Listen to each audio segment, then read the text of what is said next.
זה הכבל של השואף והוא מתחבר לאזור הזה.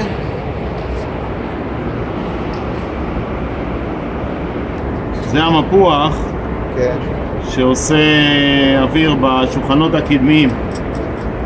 אוקיי. שהפלטה תצוף. מזרים את האוויר. כן. שהפלטה תצוף. שלא תדבק זה 3.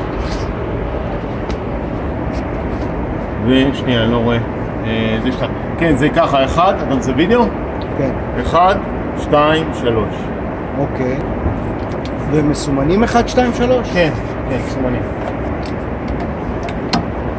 כן, שולחנות קדמיים? אין לי שנייה. כן. בסדר.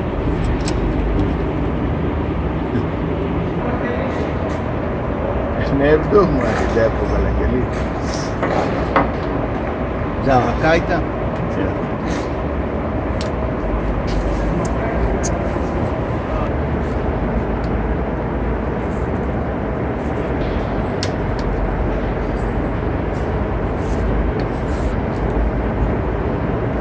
זה שם לשונית שמונעת מהכיסוי לצאת, נכון? מנע, לא מונע. לא, זה התפקיד שלה. כן, ברור. אוקיי, אז זה הכבל שהתפרק, ראינו את החיבורים של החשמל תכף. כן.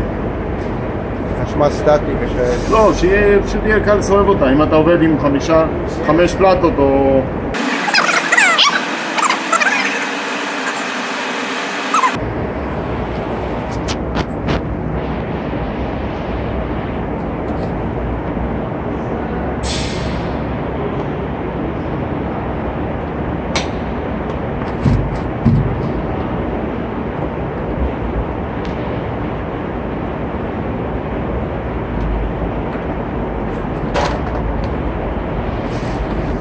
אוקיי, 3 הצינורות של המפוח.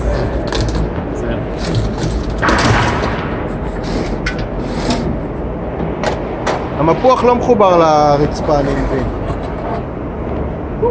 זה לא, זה כמה מחברים אבל עדיף לחבר. כי הוא אחרת הוא נודד עם הוויברציות, הוא מתחיל לטייל.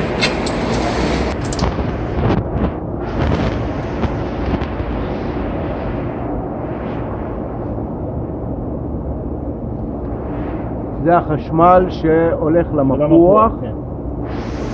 כן, הוא יחכה לכם פה.